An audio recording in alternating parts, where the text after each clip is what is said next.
నమస్తే అండి, నా పేరు A Venkateswara Rao, RRK formulations private limited, Andhra Pradesh, Eluru. నేను ఇంతకుముందు చాలా వీడియోలు చేయడం జరిగింది వనామీ కల్చర్ మీద, అలాగే చేపల కల్చర్ మీద చేయడం జరిగింది. ఇప్పుడు ఈ వీడియో చేయడానికి ప్రధానమైన కారణం ఏంటి?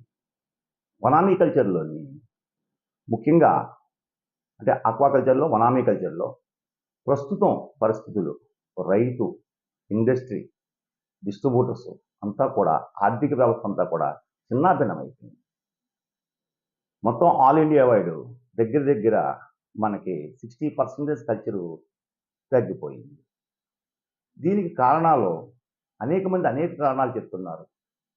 ముఖ్యంగా పంట చేతికి వచ్చేటప్పటికి గిట్టుబాటు రేటు ఉండట్లేదు, పంట లేనప్పుడేమో రేట్ ఎక్కువ ఉంటుంది. ఇలా ఒక్కొక్కరు ఎవరి అభిప్రాయాలు వాళ్ళు చెప్తున్నారు.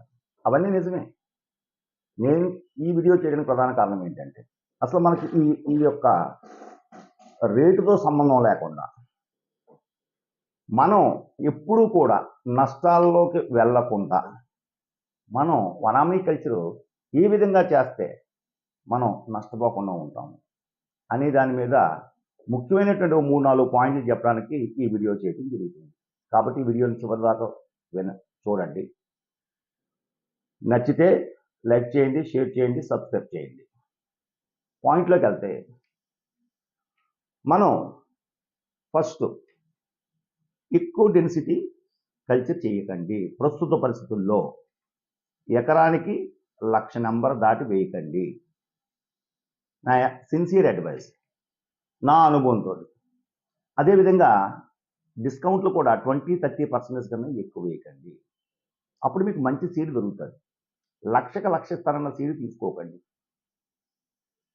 ముఖ్యంగా లో డెన్సిటీలోనే కల్చర్ చేయండి. ఎకరానికి 1,00,000. దానికి మాత్రమే మీరు ఫీడ్ మేనేజ్మెంట్ చేయండి. ఈ యొక్క ప్రధానంగా మనం ఒక ఎకరాన్ని 1,00,000 నెంబర్ వేసి మనం ఒక 3 టన్నులు లేదా ఒక 2.5 టన్నులు తీయాలి అని అంటే తప్పనిసరిగా మనం ఒక ఎకరానికి 5 లక్షలు పెట్టుబడి పెట్టాలి. ఈ 5 లక్షల పెట్టుబడిలో ఎక్కువ మొత్తం మనం ఫీడ్ మీద పెట్టడం జరుగుతుంది. అంటే 60% వరకు మనం ఫీడ్ మీదే పెట్టడం జరుగుతుంది. కాబట్టి మనం దీన్ని ఏ విధంగా చేయాలి? నేను ఇన్ని సంవత్సరాల అనుభవంతో నేను ఆఖరికి ఫీల్డ్ వర్క్ కూడా వెళ్తూ ఉంటాను, రైతుల దగ్గరికి చూస్తూ ఉంటాను. ఫీడ్ మేనేజ్మెంట్లోనే ప్రధానంగా రైతులు అనేవాళ్ళు నష్టపోవటం నేను గమనించాను. అయిన కాడికి చాలామందికి చెప్తూ ఉంటాను. కొంతమంది ఫాలో అవుతారు, కొంతమంది ఫాలో అవ్వరు.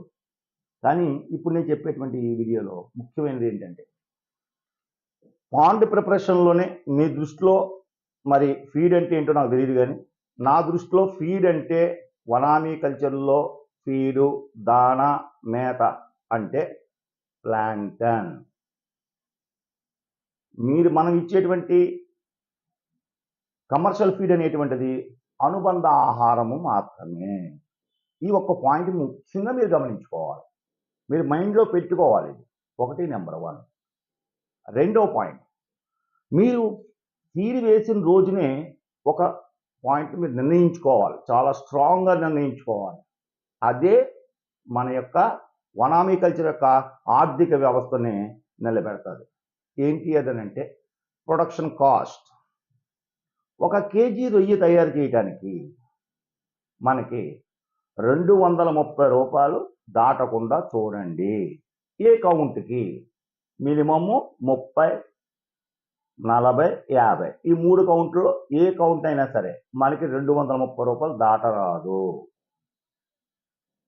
ఈ విధంగా మనం చేస్తే మనకి, ఎందుకంటే ఒక్కొక్క ప్రాంతాన్ని బట్టి, ఏరియాని బట్టి, వాతావరణాన్ని బట్టి, నేలను బట్టి ఒక్కొక్క ఏరియాలో 30 కౌంట్ వస్తుంది, ఒక్కొక్క ఏరియాలో 40 వస్తుంది, ఒక్కొక్క ఏరియాలో 50 కౌంట్ వస్తుంది. 100 నుంచి 120 రోజులు. ఈ 230 రూపాయల్లో మనం చేయటం జరిగింది అని అంటే మనం ముందుగానే నిర్ణయించుకోవాలి. నేను 230 రూపాయల్లోనే చేయాలి కల్చరు. ఒక కేజీ రొయ్య పంట పండించడానికి ప్రొడక్షన్ కాస్ట్ 230 రూపాయలు దాటరాదు. ఏ విధంగా చేయాలి మనం, దానికి చెప్పడానికే ఈ వీడియో చేయడం జరుగుతుంది. ముఖ్యంగా మీరు సీడ్ వేసిన రోజుకి ముందుగా ప్లాంక్టన్ని బాగా డెవలప్ చేయండి. ఈ విషయంలో చాలా మంది రైతులు నెగ్లెక్ట్ చేస్తూ ఉంటారు. ఏదో హడావుడిగా తీసుకొచ్చేసి సీడ్ వేసేస్తూ ఉంటారు. అది చాలా తప్పు విధానం. సీడ్ వేయడానికి ముందుగానే మీరు ప్లాంక్టన్ని డెవలప్ చేయండి. అదేవిధంగా కార్బన్ సోర్స్ని బాగా డెవలప్ చేయాలి. కార్బన్ సోర్సు ప్లాంక్టన్ మనకు చెరువులో చక్కగా ఉంటే అసలు మనకి రొయ్య ఆరోగ్య పరిస్థితి బాగుంటుంది, గ్రోత్ చాలా బాగుంటుంది. కాబట్టి ముందుగా వేయండి. అదేవిధంగా రెండోది ఈ 230 రూపాయలు చేయాలంటే బ్లైండ్ ఫీడ్లో మీరు చాలా స్ట్రిక్ట్ ఫీడ్ మేనేజ్మెంట్ చేయాలి. ఎలాగంటే 1,00,000 నెంబర్కి కేజీన్నర ప్లస్ 200 గ్రాములు 30 రోజుల వరకు 200 గ్రాములే పెంచుకుంటూ వెళ్ళండి. ఒకవేళ మనకి చిట్రే గంటన్నరలో ఖాళీ అయిపోయింది అంటే దాని అర్థం ఏంటంటే మేత తగ్గిందని కాదు, మన చెరువులో ప్లాంక్టన్ తగ్గింది, కార్బన్ సోర్సెస్ తగ్గినాయి అని అనుకోండి. కానీ మనం ఏం చేస్తున్నాం, చిట్రే గంటన్నరలో ఖాళీ అయిపోతుంది, ఎక్కడ ఏం మట్టి తినేస్తుందో. కార్బన్ సోర్స్ కానీ ప్లాంక్టన్ కానీ ఇవి లేకపోతే నిజంగానే మట్టి తింటారు. అవి సమృద్ధిగా ఉన్నాయనుకో మట్టి తిందో. చక్కగా ఈ అనుబంధ ఆహారమైనటువంటి కమర్షియల్ ఫీడ్ తినేసి గంట అవని, గంటన్నర అవని, 2 గంటలు అవని, మిగిలిన సమయం అంతా కూడా మనకి రొయ్య ప్లాంక్టన్ మీద ఉండాలి. అప్పుడు రొయ్య ఆరోగ్యవంతంగా ఉంటుంది, ఎటువంటి డిసీజులు రావు. అంటే 1,00,000 పాయింట్ నెంబర్ 1, 1,00,000 రొయ్య, ఆ 1,00,000 పిల్లకి బ్లైండ్ ఫీల్డ్లో కేజీన్నర మేత ప్లస్ 200 గ్రాములు మాత్రం ఇవ్వండి. అంతేగాని 300 గ్రాములు, 400 గ్రాములు, 1 కేజీ వరకు అలా రోజు పెంచుకుంటూ వెళ్ళిపోకండి. అక్కడే మీకు FCR దాటేస్తున్నారు మీరు. అదొకటి కంట్రోల్ పెట్టండి, నెంబర్ 1. నెంబర్ 2, 30వ రోజు అయిపోయిన తర్వాత ట్రైల్ నెట్ వేయండి. నేను చెప్పిన విధంగా చేస్తే మీరు తప్పనిసరిగా మీకు 5 గ్రాములు గ్యారెంటీగా వస్తుంది 30 రోజుల్లో. పక్కా గ్యారెంటీ ఇస్తాను నేను మీకు, ఇక నేను చేస్తూ ఉంటాను కాబట్టి కల్చరు. అందువల్ల నేను చెప్పే మాట ఏంటి అని అంటే, ఈ 31వ రోజుకి మనం కంపల్సరిగా మనం ట్రైల్ లెక్కేసి చూసుకుంటే మీరు 31వ రోజు నుంచి 90 రోజు వరకు చేస్తారో లేకపోతే 120 రోజుల వరకు చేస్తారో కల్చర్ చేయండి. అక్కడి నుంచి 31వ రోజు నుంచి మీరు చిట్రే మీద ఆధారపడి మీరు ఫీడ్ మేనేజ్మెంట్ చేయరాదు. చిట్రే అనేటువంటిది రొయ్య యొక్క ఆరోగ్య పరిస్థితులు తెలుసుకోవడంలో ప్లస్ ఫీడ్ మేనేజ్మెంట్ తెలుసుకోవడానికి మాత్రమే ఉపయోగిస్తాం. కానీ మనం రైతు సోదరులందరూ కూడా పూర్తిగా మేత ఒకటే చూడటం, వెంటనే మేతలు పెంచేది. ఈ విధానానికి ఇక స్వస్తి పలకండి. బయోమాస్ ప్రకారం 31వ రోజు నుంచి మొదట 1వ రోజు నుంచి 30 రోజు వరకు మనం బ్లైండ్ ఫీల్డ్లో కేజీన్నర ప్లస్ 200 గ్రాములే పెంచండి. ప్లాంక్టన్ రిసోర్స్ మరియు కార్బన్ రిసోర్స్ని బాగా డెవలప్ చేయండి. అది ఎలా చేయాలో కావాలంటే నాకు డైరెక్ట్గా ఫోన్ చేయండి, నేను మీకు ఎప్పటికప్పుడే తెలియపరుస్తూ ఉంటాను. నా నెంబర్ల కింద ఉన్నాయి, ఎప్పుడన్నా మీరు ఫోన్ చేయొచ్చు. మీరు ఇన్ఫర్మేషన్ ఇస్తే చాలు, నాకు మీకు ఎంత ఇవ్వాలి ఏంటనేది మీకు ఎప్పటికప్పుడే చెప్తూ ఉంటాను. 31వ రోజు నుంచి బయోమాస్. ఈ బయోమాస్ అంటే ఏంటి? BIOMASS. బయోమాస్ అంటే ఏంటి? ఏమీ లేదండి, సింపుల్. ఒక ఎకరంలో మనం 1,00,000 వేసాం ఎగ్జాంపుల్ అనుకోండి. 30 రోజులు అయింది, కాటా పెట్టుకున్నాం, 5 గ్రాములు వచ్చింది. నేను చెప్పిన విధంగా చేస్తే తప్పనిసరిగా వస్తుంది. కొంతమందికి అసలు 4 గ్రాములు కూడా రాదు, వచ్చింది. 5 గ్రాములు వచ్చిందంటే దాని అర్థం ఏంటి? 250 కౌంట్ ఉన్నట్లు లెక్క. అంటే అప్పుడు మన ట్యాంక్లో 1,00,000 నెంబరే ఉంది. అంటే ఎంత ఉన్నట్లు లెక్క? మొత్తం సీడు ఇంటూ 5 గ్రాములు ఈక్వల్ టు కొట్టుకుంటే 4 క్వింటాలు అని వస్తుంది. అంటే 31వ రోజు నుంచి 40 రోజు వరకు 4% మాత్రమే ఇవ్వండి. అంటే టన్ను రొయ్యకి 40 కేజీలు మాత్రమే. కానీ మన దగ్గర ఉన్నదంతా 4 క్వింటాలే ఉంది. అప్పుడు ఎంత అవ్వాలి మనకు? 31వ రోజు నుంచి 40 రోజుల వరకు 4 16 కేజీలు డివైడెడ్ బై 4. అలాగే మళ్ళీ 40 రోజు నుంచి 50 రోజు వరకు, 50 నుంచి 60, 60 నుంచి 70. ఈ విధంగా మీరు 90 రోజులు చేస్తారో 120 రోజులు చేస్తారో చేయండి. ఈ విధానంలో బయోమాస్ మీద మీరు ఆధారపడి బ్లైండ్ ఫీల్డ్లో నేను చెప్పినటువంటి తగిన స్ట్రిక్ట్ ఫీడ్ మేనేజ్మెంటు, తదుపరి ఈ బయోమాస్ మీద ఆధారపడి రిమైనింగ్ మొత్తం మీరు 90 నుంచి 120 రోజుల వరకు కల్చర్ చేయండి. మీకు నన్ను అడగండి, నేను చెప్తాను మీకు. 1:2 రేషియో కాదండి మనకి FCR, 1:1 రేషియోలోనే మీకు చక్కటి దిగుబడి రావటం గ్యారంటీ.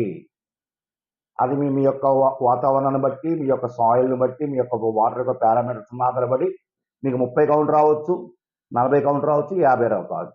50 వచ్చినా పర్లేదు, రేటు తక్కువ ఉన్నా కూడా 50 కౌంట్ అంటే తక్కువలో తక్కువ 3 లక్షల రూపాయలు టన్ను ఉంటుంది. మనం పెట్టిందంతా 2,30,000 మనం పెట్టుబడి పెట్టాం అంటే టన్నుకి 70,000 రూపాయలు మనకు మిగిలింది. ఇది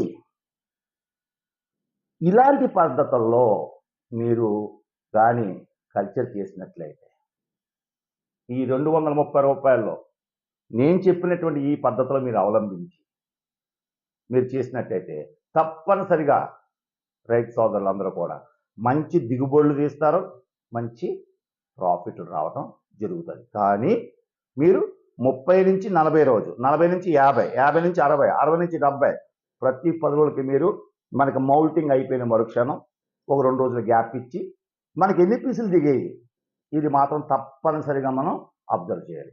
వీలైతే వాళ్ళని పిలిపించి చేయించండి, లేదా మన దగ్గర సొంత వాళ్ళు ఉంటే వేసుకోండి, లేదంటే ఒక ఆపతో పక్కకు లాగి ఒక కేజీ రేలో, ఒక అర కేజీ రేలో, లేదా పావు కేజీ రేలు పెట్టుకున్నా మనకు తెలిసిపోతుంది. మనకి ఈ రకమైనటువంటి ఒక సిస్టమాటిక్ కల్చర్ చేయవలను. రైతు సోదరులందరికీ ఒకటే చెప్తున్నాను, మీరు బాగుండాలి. మీరు బాగుంటే ఇండస్ట్రీ బాగుంటుంది. ఈ ఇండస్ట్రీ మీద కొన్ని లక్షల కుటుంబాలు ఆధారపడి ఉన్నాయి. మీకు ఎవరికన్నా ఏదైనా తెలియకపోతే నాకు డైరెక్ట్గా నాకు ఫోన్ చేయండి. మీకు ఎప్పుడైనా సరే మీకు నేను సర్వీస్ ఇస్తాను. మీకు నేను ఈ విధంగా మీరు చేస్తే తప్పనిసరిగా మీకు 230 రూపాయల్లోనే మీకు లీజు, ఫీడు, సీడు, మెడిసిన్ మొత్తం అన్నీ కలిపి 230 రూపాయలు ఎట్టి పరిస్థితుల్లో దాటదు. నేను చెప్పినటువంటి ఏం పద్ధతులు చెప్పానండి? సీడ్ వేయటానికి ముందుగా ప్లాంటన్ కార్బన్ సోర్స్ డెవలప్ చేయండి. అది చేసిన తర్వాత సీడ్ స్టాక్ చేయండి. రెండో పాయింట్, తక్కువ డెన్సిటీ చేయండి. తక్కువ అంటే minimum 1 lakh plus bonus 20 to 30%. అది మనం లెక్కల్లో తీయొద్దు. ఒకవేళ అవతల అతను ఎక్స్ట్రా కొడతారన్నా మనకు వద్దు. అంతే, అలా స్ట్రిక్ట్గా ఉండాలన్నమాట. నేను ఆ విధంగానే చేస్తాను. నేను ఎప్పుడూ కూడా కల్చర్లో లాస్ అవ్వలేదు. నేను నా అనుభవంతో చెప్తున్న మాటలు ఒకటి. తర్వాత 1వ రోజు నుంచి 30 రోజు వరకు బ్లైండ్ ఫీడ్ కేజీన్నర లక్షకి ప్లస్ 200 గ్రాములే, 1 గ్రాము కూడా పెంచరాదు. ఎంతసేపు మనం ప్లాంక్టన్ డెవలప్ చేసుకోవాలి, ఓ పక్క నుంచి కార్బన్ సోర్స్ డెవలప్ చేసుకుంటూ ఉండాలి. ఎంతసేపు మనం ప్లాంక్టన్ కార్బన్ సోర్స్ని మనం ఎంతవరకు పెంచుకున్నాము, మన దాంట్లో సైనోబాక్టీరియా, హీలోబాక్టీరియా, సచిరోమైసిన్ ఇవన్నీ కూడా మనకి సమృద్ధిగా దొరకాలి. మనకి దొరికితే చక్కటి ఆదాయాలు రావడం జరుగుతుంది మనకి. అదేవిధంగా కరెక్ట్ టైంకి మీరు ట్రయల్ నెట్ వేయటం, స్ట్రిక్ట్ ఫీడ్ మేనేజ్మెంట్, ఈ 30 రోజుల నుంచి 90 రోజు 120 రోజుల వరకు ఎంతంత పర్సంటేజ్ ఇవ్వాలి అనేటువంటిది తర్వాత వీడియోలో చేస్తాను. ఒకవేళ ముందుగా మీకు తెలుసుకోవాలనుకుంటే కింద నా నెంబర్లు ఇచ్చాను, ఆ నెంబర్కి మీరు ఫోన్ చేయండి. మీరు తప్పనిసరిగా మీకు ఎప్పటికప్పుడే ఓపుగా అన్ని విషయాలు చెప్తాను. మీకు ఇంకేదైనా కావాలంటే మా స్టాఫ్ కూడా ఉంటారు, మీకు చక్కటి సర్వీస్, ఫ్రీ సర్వీస్ ఇస్తారు. చక్కగా బాగుంటుంది అన్ని రకాలుగా. మీ రైతులందరూ బాగుండాలి. మన యొక్క ఈ వనామీ కల్చరు, మన యొక్క వనామీ ఇండస్ట్రీ బాగుండాలి. రైతు బాగుంటే ఇండస్ట్రీ బాగుంటుంది. ఇండస్ట్రీ బాగుంటే కొన్ని లక్షల కుటుంబాలు బతుకుతాయి. అది నా ఆశ. ఆ ఆశతోటే నేను ఈ వీడియో చేయడం జరిగింది. ఈ వీడియో మీకు నచ్చితే లైక్ చేయండి, షేర్ చేయండి, సబ్స్క్రైబ్ చేయండి, 10 మందికి చెప్పండి. మీకు ఏ సలహా కావాలన్నా నాకు ఫోన్ చేయండి. నమస్కారం, ధన్యవాదాలు.